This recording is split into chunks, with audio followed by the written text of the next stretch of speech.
આરોગ્ય વિભાગના લાંચિયા અધિક સચિવ દિનેશ પરમારના ઘરે એસીબીએ સર્ચ કર્યું। અધિક સચિવના અડાલજ સ્થિત ઘરે એસીબીની ટીમ દ્વારા સર્ચ ઓપરેશન કરાયું, જેમાં સર્ચ દરમિયાન ઘરમાંથી મળેલા એક લોકરને સીઝ કરવામાં આવ્યું છે।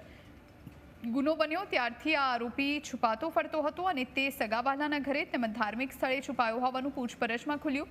આરોગ્ય વિભાગના અધિક સચિવે તેમના જ વિભાગના અધિકારી પાસેથી લાંચ લીધી હતી। ખાતાકીય તપાસ પૂર્ણ કરવા માટે 30 લાખની લાંચ માંગી, ત્યારે હાલ અધિક સચિવ 3 દિવસના રિમાન્ડ પર છે।